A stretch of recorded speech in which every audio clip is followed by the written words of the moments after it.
हरे कृष्ण कृष्ण कृष्ण हरे हरे, हरे राम राम राम हरे हरे। तब कुरु वंश के व्योवृद्ध परम प्रतापी एवं वृद्ध पितामह ने सिंह गर्जना की सी ध्वनि करने वाले अपने शंख को उच्च स्वर से बजाया, जिससे दुर्योधन को हर्ष हुआ। तात्पर्य है, कुरुवंश के व्योवृद्ध पितामह अपने पौत्र दुर्योधन का मनोभाव जान गए और उसके प्रति अपनी स्वाभाविक दयावश उन्होंने उसे प्रसन्न करने के लिए अत्यंत उच्च स्वर से अपना शंख बजाया, जो उनकी सिंह के समान स्थिति के अनुरूप था। अप्रत्यक्ष रूप में शंख के द्वारा प्रतीकात्मक ढंग से उन्होंने अपने हताश पौत्र दुर्योधन को बता दिया कि उन्हें युद्ध में विजय की आशा नहीं है, क्योंकि दूसरे पक्ष में साक्षात भगवान श्री कृष्ण हैं।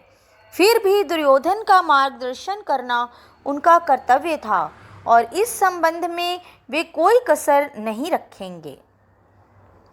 श्लोक नंबर 13।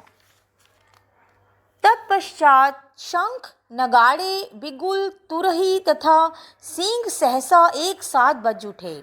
वह समवेत स्वर अत्यंत कोलाहलपूर्ण था। दूसरी ओर से श्वेत घोड़ों द्वारा खींचे जाने वाले विशाल रथ पर आसीन कृष्ण तथा अर्जुन ने अपने अपने दिव्य शंख बजाए। तात्पर्य है, भीष्म देव द्वारा बचाए गए शंख की तुलना में कृष्ण तथा अर्जुन के शंखों को दिव्य कहा गया है।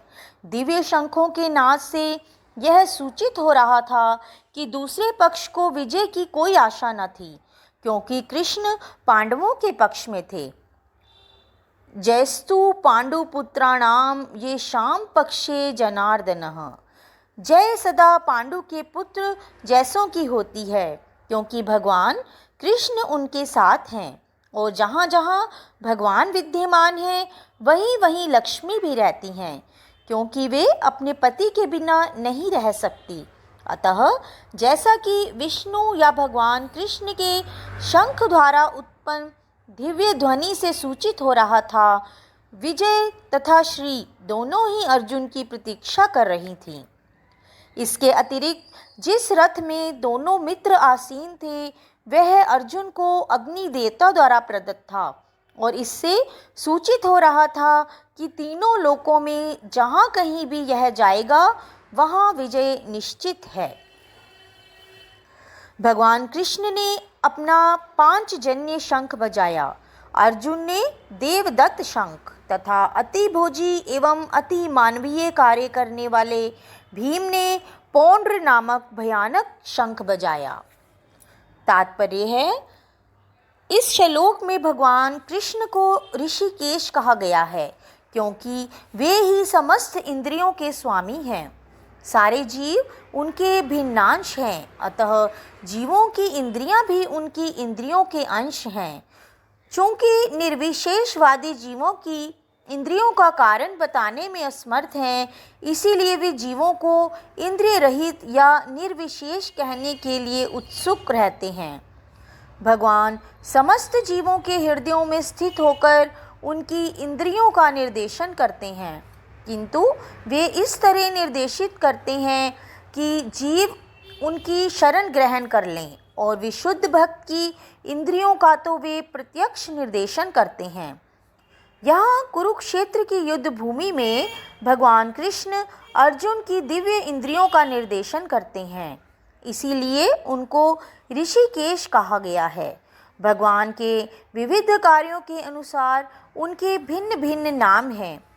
उदाहरणार्थ, इनका एक नाम मधुसूदन है, क्योंकि उन्होंने मधु नाम के असुर को मारा था। वे गौवों तथा इंद्रियों को आनंद देने के कारण गोविंद कहलाते हैं।